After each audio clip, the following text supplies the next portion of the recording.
Parla tifoso dell'Azzurra. Eccoci di nuovo a portarvi le ultime notizie sulla vostra squadra del cuore.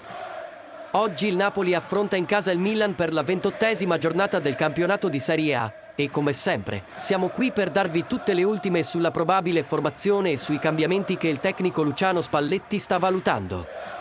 Quindi preparati, perché la partita si preannuncia entusiasmante. Secondo le ultime informazioni, il Napoli avrà 3 cambi rispetto all'ultima partita contro il Torino. Sarà assente il numero 9 e capocannoniere del campionato Victor Osimhen, che lascerà l'attacco quasi del tutto carente rispetto all'ultima sfida. Inoltre, mister Spalletti sta valutando un secondo cambio in attacco.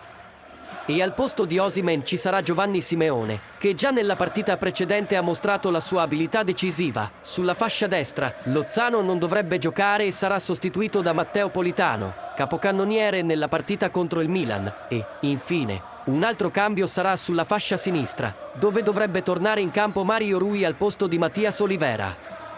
La formazione completa dovrà essere la seguente: Napoli Meret, Di Lorenzo, Kim, Ramani, Mario Rui, Zielinski, Angussa, Lobotka, Politano, Simone, Kvaratskhelia. Stasera il Napoli affronta in casa il Milan e la squadra dovrebbe avere 3 cambi rispetto all'ultima partita, nonostante manchi l'attacco. Con i cambi proposti da mister Spalletti, la squadra promette di andare alla ricerca della vittoria. E voi, tifosi del Napoli, cosa vi aspettate dalla partita di oggi? Chi sarà il protagonista principale del gioco? Con Victor Osimhen assente, chi pensi che sarà il protagonista dell'attacco del Napoli contro il Milan?